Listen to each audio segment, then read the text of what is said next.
already did. Hi. So, could you please state your name and the position you're running for? My name is John Safford, and I'm running for mayor, Saratoga Springs. Thank you. First, we'd like to start off with you telling us who you are and why you're running for Saratoga Springs mayor. Well, I had never really thought about running that much until maybe a year ago, and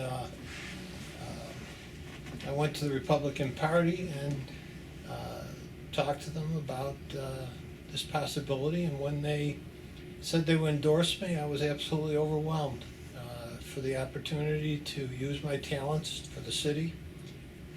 The city's been very good to me and my wife, and I saw a need for the background that I have here, which I'd be glad to explain to you at some point. But I really saw that I could be useful to the city, and I wanted to serve the city, so here I am. If you could explain a little bit about your background and how that will help you as mayor, that would be great. Well, I started just a little bit older than you in the military. I served during the Vietnam War. I was an infantry officer, and I was assigned to the security agency where I served in Japan. And after I got out, I used early computers back then. What's in your watch would take, like a whole big room. But so I went to programming school, and I already had my bachelor's degree, and I went to, then I worked in the computer industry for a number of years, and then I bought my own company. And my company, which was Rutco Incorporated, I turned from a business products company into a computer company, and we sold primarily law enforcement systems throughout New York State. So I'm very familiar with most municipal type requirements because I automated a lot of their different functions. So if you're familiar with what a programmer or a system analyst has to do, you have to analyze what procedures are being used and then either try to improve on them by automating them or totally scrap what they're doing and totally automate them. And I did that for, well, I've worked in just about every county in New York State. I was the first one to automate the Saratoga Springs Sheriff's Office. I also did the Washington County Sheriff's Office. As far as police systems are concerned, the closest one to here is Glenville. But I also did code enforcement work, which is something that falls under the requirements of the public safety here, but it's connected to what the mayor has to do. If you're familiar with the breakdown of responsibilities in this form of government, I suppose you've studied that it's kind of a very unusual form of government here. But during all those years, I definitely know what needs to be done. And one of the problems right now is that that administrative part of what the mayor's office is responsible for, in my opinion, is not being done as well as it could be. And I think I can make an improvement in that area. So I don't know if that answers your question. Well, speaking of improvements, in the announcement of your candidacy, you stated, quote, "I'm not a politician and I don't believe the status quo is good enough," unquote. What needs to change? Well, what I just alluded to needs to change. The status quo is, the best example I can give you is that the previous administration had worked for 6 years to get a normal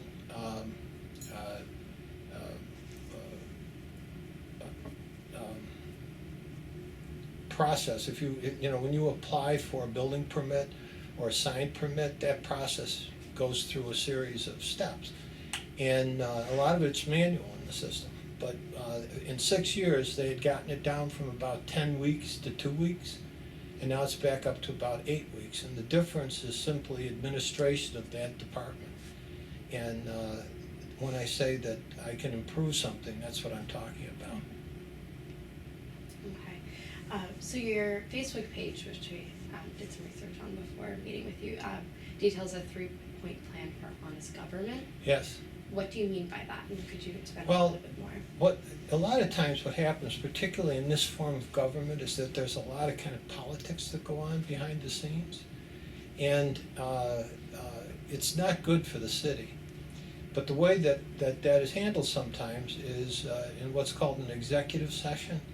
An executive session is when the mayor calls a time when you go out of the public eye and you make some kind of a decision. Well, if you do that, you're required by law to explain enough about why you're going so that you as a normal citizen would say, okay, I understand why they're doing it. Well, that has not been done.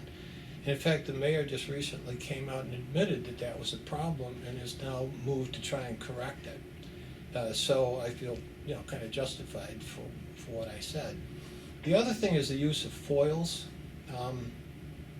Typically, you know what a FOIL is? The Freedom of Information Act that, if I request some information that is not normally in the public view, that you have 5 days to respond and then 20 days to respond. And some of the kind of things that have happened behind closed doors have had to be foiled, and it's taken quite a bit longer in some of those instances to get that information back. And I would make every kind of an effort to make sure that is done in the timely manner that's required. The other thing is what's called open office hours. The mayor ran on open office hours, having them, and it's my clear understanding that she didn't do as many as she said she'd done. But I had to put in a FOIL to find out, which they have not answered yet. So it's one of those things. My way of dealing with individuals, it's just not just open office hours, it's a matter of going out and actually seeing people. I do that now. At any minute, I could get up to 6,000 phone calls.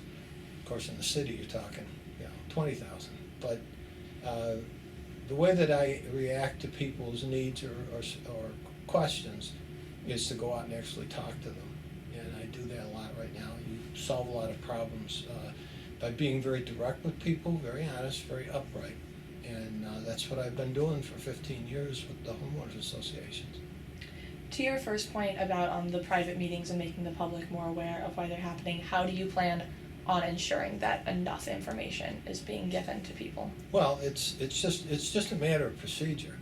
If there's an executive session to be called, I will make sure that anybody sitting in the audience will understand why we're doing it, and also why it has to be private.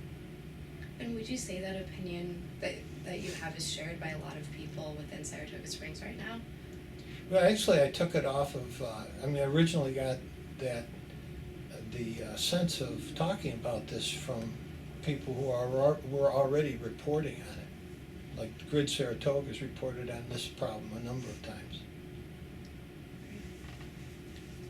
So you talk about ending dysfunctional politics and political bickering. Yes. What do you mean by that? Well, dysfunctional is, do you guys attend any of the meetings? Been to one. Have you watched any of them? Mm-hmm. What happens is you have 5 elected people there.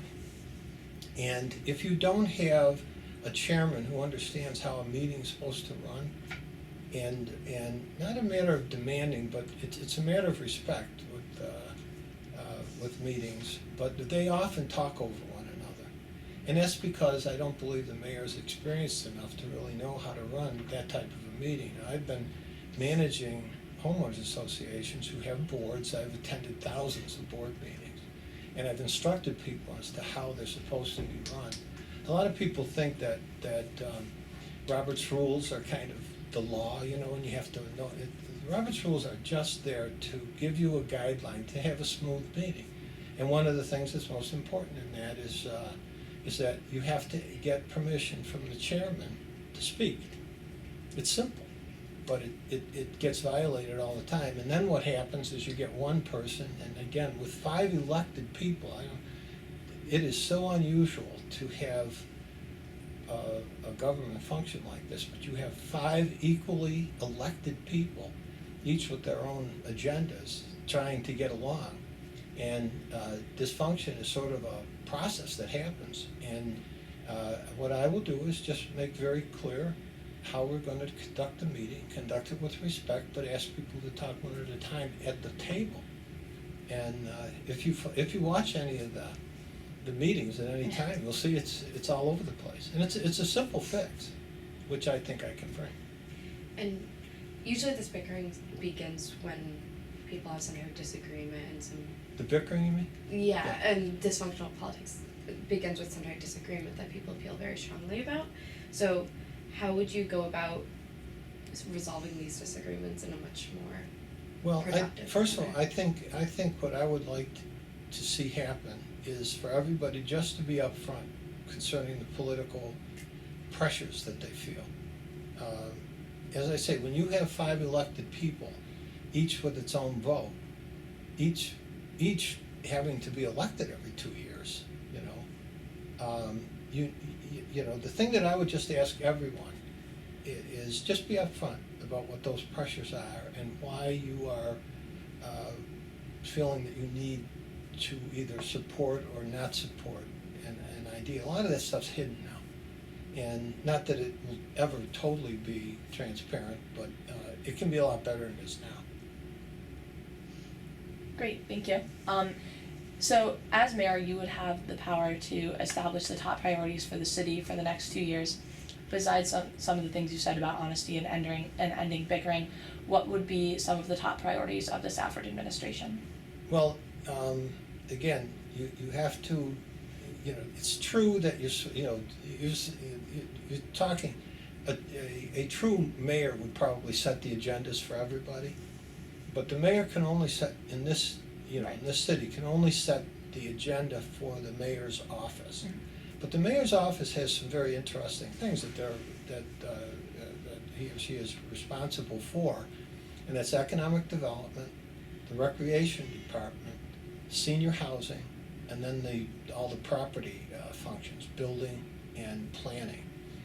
And all of those need administrative work. So I have goals on all of those. I just announced today I had a press conference to talk about my economic plan. And my economic plan has to do with individual entrepreneurship. In 1968, I went back to the University of Buffalo and got my certificate in emerging entrepreneurship. Okay, so it's a real thing. And what I find is that people, let's say that each of you at some point decided that you wanted to do something from scratch. You're just going to start your own business and go out and do that. The connection between doing that and then actually getting into an office space and having presence is a huge step that most people do not really know how to do very well. It's something that I realize, I've been through it many times myself, but when you're an entrepreneur, you're working 24/7 on your company, and very often you don't know what sources of capital are available to you to actually expand that operation. So often entrepreneurs don't, they're not able to expand their business simply because they don't know how to finance it. And I'm talking about people who have business degrees. The finance part is always a mystery. So one of the things that I want to do in Saratoga is, and there's a lot of entrepreneurs in Saratoga, by the way, a lot. What I want to do is facilitate that move and work with the entrepreneurs and encourage them and find ways to help them move. And there's a number of ways to do that just by having seminars. The other thing that's important, though, from an economic standpoint, I don't know if you go downtown very often, but there are some areas downtown now that I've talked to a number of young women feel uncomfortable walking in, and it has something to do with not so much with homeless, but with concerns about things. So we need to make the parking structures a lot more safe. We need to have more of a presence for police for safety purposes. And I'm actually, I have an emotional or an altruistic view toward trying to help the people that need to be helped. But I'm talking strictly from economic development purposes. If you don't have people feeling comfortable in the city or safe in the city, it's going to affect business. And that's something that I definitely do not want to see happen. The other thing is the parking and the traffic issues. Again, if somebody comes into town and cannot find a place to park, they might not come back. And so there are certain areas of traffic congestion, particularly around Starbucks, that corner, that need to be addressed so that people feel comfortable crossing the street there if they want to. And then, of course, parking is something I'm very big on. I've been a supporter of the parking structure with the city center from day one. And, we're looking at these RFPs right now, but I doubt very much for two reasons that's a good thing for the city to do the whole mixed-use thing that they're talking about, and mainly because I believe that things are over-constructed right now. And to put another one in there just would not be good for the city at this point, whereas what we really need is parking. The other thing is that if you put mixed use down there, they'll take up half those parking spaces. And So you're more in favor of the smaller structure than the Yes, larger I one? am. Yes, I am. I'm not opposed to listening to the RFPs, but the ones that I've looked at already do not seem practical to me from a parking standpoint, because that's going to blast through the concrete to do that bottom level. Very expensive, and I don't know if they thought that through very well. So yes, I've always been, I'm in favor, not so much of the parking structure, but I'm in favor of the city center. The city center has been the reason that downtown has come back, because locals, do you guys go downtown to shop? Do you shop downtown a lot? A lot of the locals don't, they go out to Wilton, But the people who consistently shop downtown are the people that come in on those conventions. They go downtown and shop. And of course, we have people come from out of town. As long as they can find parking, they come and have dinner and do some shopping. But most of the locals, frankly, do not spend a lot of time downtown, except they're walking down there maybe. So from an economic standpoint, I support the city center very much, have from the beginning. And could you expand a little bit on the safer parking structures and working with police to make downtown safer? Safer parking? Or just safer policies for We, people downtown. Three things there, I guess you would say. One is the use of technology, maybe more cameras. The second is better lighting that actually, I'd want to get feedback from people who actually walk down there a lot and how to handle that. And then is a concerted effort to deal with the homeless situation, which is something I'm already working on. And what is your plan for the Saratoga homeless With the homeless? Mhm.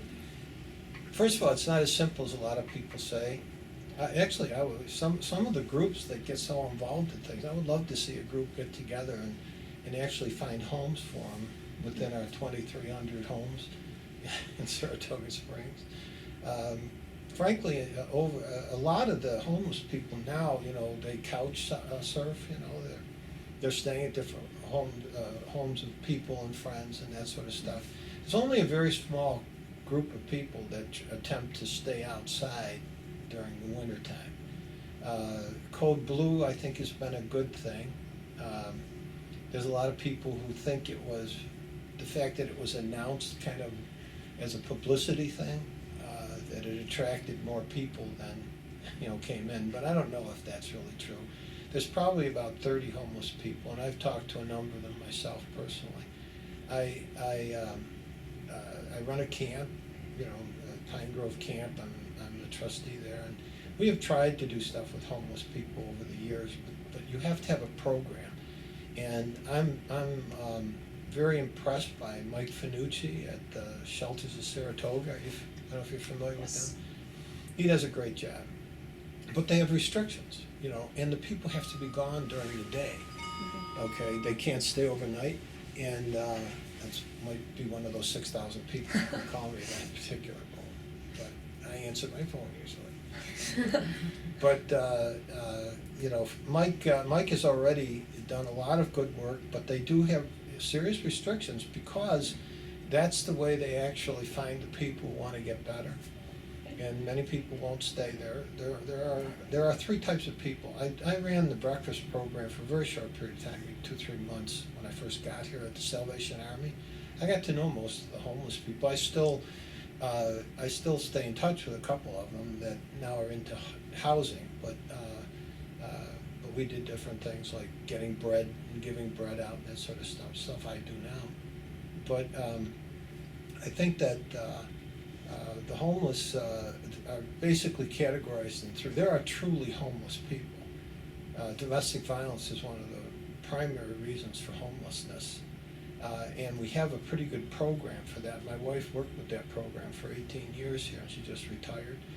And they do have housing, and they can transition into housing. But other people that have lost their home, you actually have to seek them out. They're not out there on the street. They're embarrassed. They don't want people to know. So those are the people that really need a lot of help. Then you have the people who are addicted. They have addictions, or they are mentally they have mental problems. And if you're going to address those kinds of needs, you need a lot more help than just a code blue. In fact, one of the problems with code blue is that there are actually drug dealers that go in there, and you can't. That's why volunteers are there all night. But there are things that go on without a lot of real structure for people. So I'm just saying it's not as simple as people think it is. It's true, there isn't a lot of structure there. No, there isn't. And then you have the true vagrants, or the true off the grid livers, who are very, very proud of being able to get on without having to have a job. There are people literally proud of that, and you almost admire them because they're almost like entrepreneurs in their own way. They find ways to live, but they definitely do not want to get into programs, and they definitely will take your money if they can. But I'm not talking about stealing. I'm not talking about buskers either. I love buskers. People are true artists that are out on the street doing that, as opposed to people who are out begging and kind of harassing people. So all I'm saying is that homeless situation is not a simple one. I'm familiar with it. I know that we can put together programs. I've been working with Rick Worth, who's also running. I don't know if you interviewed him. He's working very hard on trying to... We have a group interviewing him. Yeah. He's been working very hard on ways to, and I've been talking with him. And of course, if Chris Mattison was back in there, I would work with him as well. Great. So I'm going to switch some topics now. I'm sure we're familiar with this particular thing, but what is your stance on the Saratoga National Golf Course Resort? There are two basic fundamental baselines that I start from. And one of those is a reason I'm a Republican, and that is that in a republic, as opposed to a democracy, every individual is a minority and needs to be protected from the majority. That's my number one base, which is why I like entrepreneurs. The other base, though, is that it has to make economic sense. That's moving the city toward a full 12-hour or 12-month operation. Years ago, we were at maybe 4 months. Everything was based on the racing season. We've now expanded that to maybe 8 or 9 months of vibrancy downtown. We need to expand that through the entire year. And one of the ways that I'm in favor of the National Golf Course is they also have the same problem. There are 6 months that you can golf, and what do they do the rest of the time to keep their employees busy? So I'm very much in favor of supporting things that will allow that to happen. The other thing is that I am convinced that it will not draw from downtown, because they all feed off of one another. Downtown, a lot of people that come into downtown go out there and golf, but also people that were staying there are not. They might eat there one night, but typically what happens is couples drive around. The guys do all the golfing, and the women do a lot of shopping, and they'll come downtown. I'm not in favor of becoming a big resort out there, but I am in favor of them being able to sleep out there. So how do you think we would, or your administration would balance protecting the city and the country and the green belt with economic development? The sustainable people asked me that question. I responded to that question by saying that, frankly, I do not think, they asked me the question, is the economic value of city and the country? I do not think that the city and the country has great economic value. What it is quality of life value. And I like open spaces. I like the fact that it's green. But when I go back to why I'm a Republican, why each individual is a minority, those people that own land in those areas have certain rights that are guaranteed because we live in America, unless that hasn't changed at all. And so there's this balance that has to be understood with those property rights, as well as and I've talked to some of the sustainable people about this as well, and I don't think they're totally against that either. I think we need to find the right balance there, and not violate those property rights, but try to keep it. That's one of the reasons I just don't understand why they have such a hard time with the golf course, which is green. And it's guaranteeing 70% or 80% of it to remain green. And I like that idea. I don't know why people make such a big fuss over it. Thank you. That's all the time we have. That's it? Yes. Okay. Thank you so Great. much. Well, Okay. Thank you very much for your time. Tom,